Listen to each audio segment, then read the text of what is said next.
Assalamualaikum warahmatullahi wabarakatuh. Perkenalkan, saya Dr. Gigi Nilasari, dokter gigi di Rumah Sakit Pelni. Saya kelahiran Jakarta.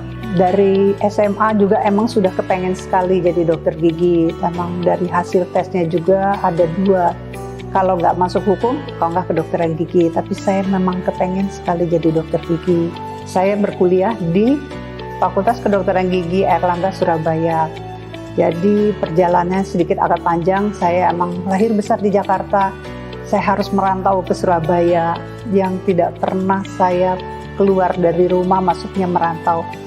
Tapi memang untuk yang tertua, Fakultas Kedokteran Gigi itu adanya di Surabaya. Oh, banyak sekali suka dukanya. Saya tidak bisa bahasa Jawa. Di situ bahasa Jawa pengantarnya itu banyak sekali. Ya, saya dimarahin karena emang saya nggak ngerti bahasa Jawa.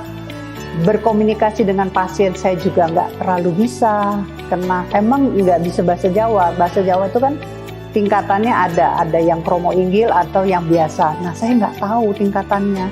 Jadi ya banyak sekali. Tapi alhamdulillah saya dibantu dengan para sahabat saya. Jadi kalau nggak tahu saya bertanya. Yang jadi bahan ketahuan orang juga banyak karena saya nggak ngerti. Ya dimarahin saya diem aja karena nggak tahu. Emang keinginan saya waktu itu memang benar-benar jadi dokter gigi dan saya berusaha dan akhirnya dapat kuliah di Surabaya. Ya termotivasi satu, saya ingin yang terbaik mencapainya. Setelah saya kuliah selesai tahun 89, memang pada saat itu kami yang sudah selesai harus ke daerah dulu. Itu emang program pemerintah. Saya kebetulan ke Lampung, dapatnya di Lampung. Saya mengabdi 3 tahun di Lampung. Kemudian setelah itu kembali ke Jakarta, karena memang saya anak Jakarta dan rumah orang tua saya di Jakarta, saya kembali dan saya ingin sekali pada saat itu kerja di satu institusi rumah sakit. Karena tantangannya banyak, ilmunya luas, bukan hanya berdiri satu gigi aja. Jadi dengan interaksi dengan bidang ilmu yang lain, itu yang menjadi tantangan. Dan saya pada saat itu, saya melihat rumah sakit Pelni ini sudah lama ya, sudah waktu saya masuk tahun 94, sudah berapa tahun waktu itu bagus gitu. Jadi saya merasa tertantang untuk dapat akhirnya alhamdulillah saya bisa diterima di rumah sakit Pelni. Waktu itu kita masuk dengan 1 poli gigi, 3 dokter gigi umum, 1 bedah mulut. Selain saya setelah di poli, saya ditugaskan oleh manajemen rumah sakit Pelni untuk memegang nosokomial 2 periode. Nah, saya keliling. Itu ilmu yang nggak pernah saya dapat, tapi banyak ilmu yang saya dapat. Karena di rumah sakit ini kan terkenal dulu dengan konsulen, dokter-dokter, profesor semua. Kita belajar, kita bertanya sama beliau-beliau. Dia akan menjawab, mengasih ilmu, dia akan memimpin kita, membimbing. Yang kita nggak pernah tahu. Itu interaksi yang paling bagus dan sangat berkesan bagi saya. Contohnya aja waktu itu saya masih Prof. Utoyo Sukarto masih visit. Saya bertanya, kalau pasien DM bagaimana Prof? Jangan kamu mengadakan tindakan kalau 200 gula darahnya. Dan itu harus diturunkan. Kalau gigi sudah goyang, ya sudah.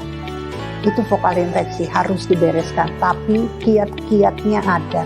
Itu yang sangat berarti bagi saya. Dan ada pengalaman juga waktu itu dengan almarhum Prof. Hadiarto. Pasien asma itu kan suka stres sesak. Jadi pasien dalam keadaan rawat inap harus terpasang aminopilin emergensi. Jadi dikala dia duduk di unit, dia agak sesak, kita lepaskan infusnya. Itu kiat-kiat yang nggak pernah tahu kita. Tapi karena kita bisa berinteraksi sama beliau-beliau itu, dia kasih kiat-kiatnya. Itu sangat berharga bagi saya. Ada, itu sampai sekarang saya tidak pernah bisa lupa dan sedikit agak hati-hati dengan ada traumanya. Jadi pada saat itu kita praktek terima pasien itu dengan hipertensi dalam posisi rawat inap. Saya cabut giginya, pada saat itu gigi 36, saya nggak pernah lupa 36 dengan kasus periodontitis derajatnya 2-3 derajat, itu kasarannya sudah goyang sekali. Saya cabut, setelah saya cabut itu darahnya tuh kayak mancur gitu loh. Kaget saya, benar-benar kaget. Karena menurut dugaan saya tidak akan seperti itu.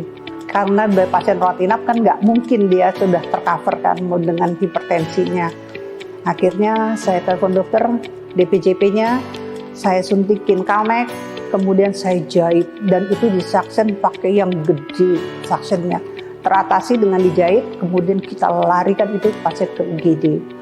Setelah itu saya lemes, dan kemudian pasien itu kembali sekitar 10 hari kemudian dia datang.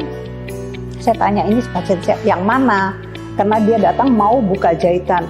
Saya bilang, ya pasien yang mana yang saya jahit waktu itu? Ternyata pasien itu, dia itu datang udah emang hipertensi, matanya nyaris tidak bisa lihat. Datang sama saya itu jalan kaki, bagus. Jadi memang benar gigi itu fokal infeksi, bisa kemana-mana. Setelah dicabut teratasi hipertensinya, dia datang dan matanya pun bisa melihat lagi. Jadi benar-benar fokal infeksi dari gigi, itu yang saya ingat sekali. Dan pasien itu perempuan, masih muda kok, itu sekitar umur 30. Dan itu membuat sampai sekarang saya lebih berhati-hati. Bukan dilihat derajat dari kegoyangan giginya, tapi kita harus tahu sistemik gigi. Dia ini dengan ada riwayat apa. Soal itu sangat mempengaruhi buat tindakan kita berikutnya.